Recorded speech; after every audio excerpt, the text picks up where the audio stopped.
Welcome back to Cancer Buzz TV. I'm your host, Summer Johnson. Today we'll discuss patient adherence to oral targeted therapies.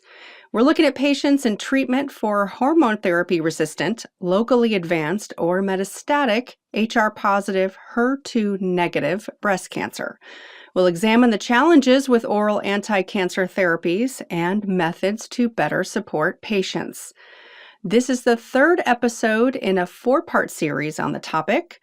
And our guests today are Dr. Maryam Lustberg, the director of the Breast Center at Yale and chief of breast medical oncology at Yale Cancer Center, and Sandra Cuellar, the clinical associate professor in the Department of Pharmacy Practice at the University of Illinois at Chicago College of Pharmacy, and a clinical oncology pharmacist at UI Health.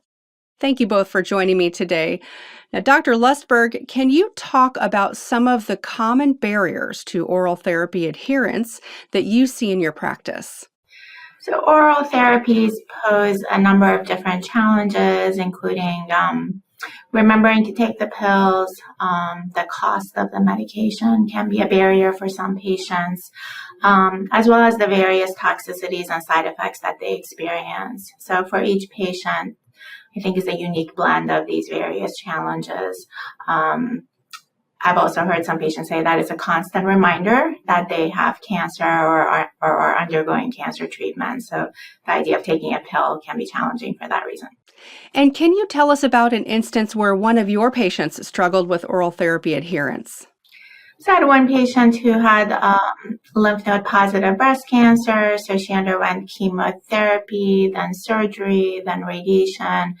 And then I talked to her about starting an anti-estrogen therapy.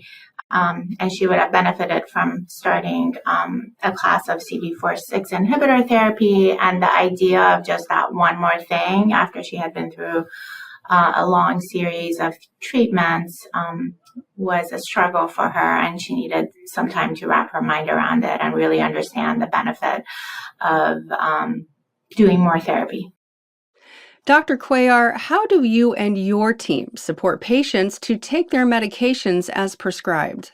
So what my team and I do to assure that our patients are taking the medications as prescribed is that important pivotal therapy initiation session and recognizing if this patient needs any additional assistance with making sure they're taking their medication on time.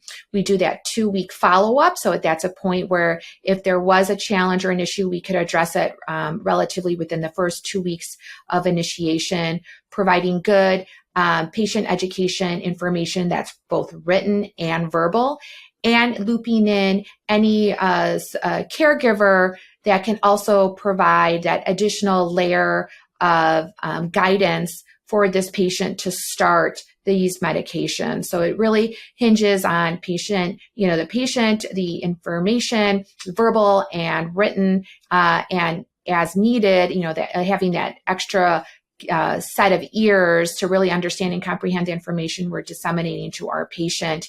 And then these follow-up phone calls, I think, are also vital in making sure that we're following up with that patient, calling that patient, and that the patient has our information and then can call us if there's any issues or problems that may arise.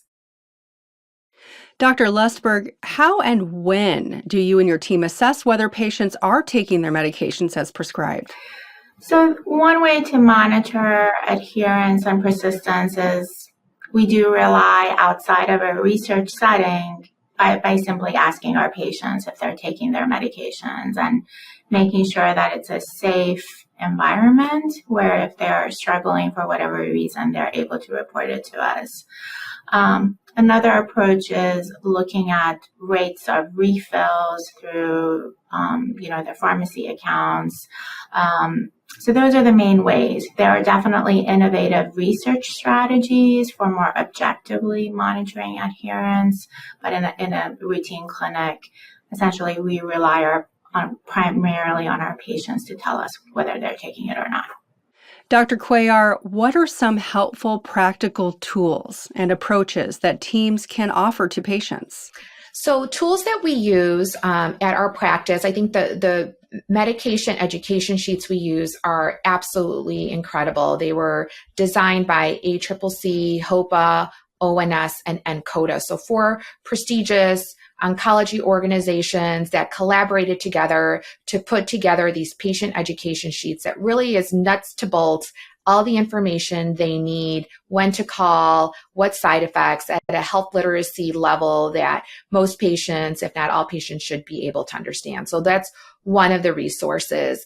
Other resources we look at is what the manufacturer offers for resources, whether it's calendars, journals, anything that's kind of we can download. At the moment, we're not endorsing any particular medication reminder apps.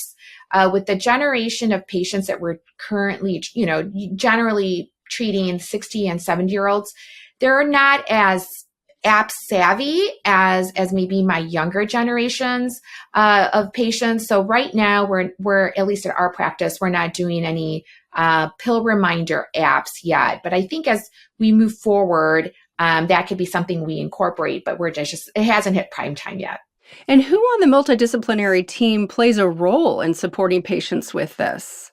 So at our institution, the main driver with utilizing these tools that are available for assisting patients with medication adherence and persistence is primarily the pharmacist. So we have pharmacy services here at our institution that recognize the value of a medication assistance and persistence. And again, we have accreditations, UREC accreditation, and all these accrediting bodies really want to make sure that our patients are taking their medications, and we have tools such as we refill reminders, pill boxes if necessary, phone calls to follow up with these patients. So I would say it's primarily at our institution pharmacy.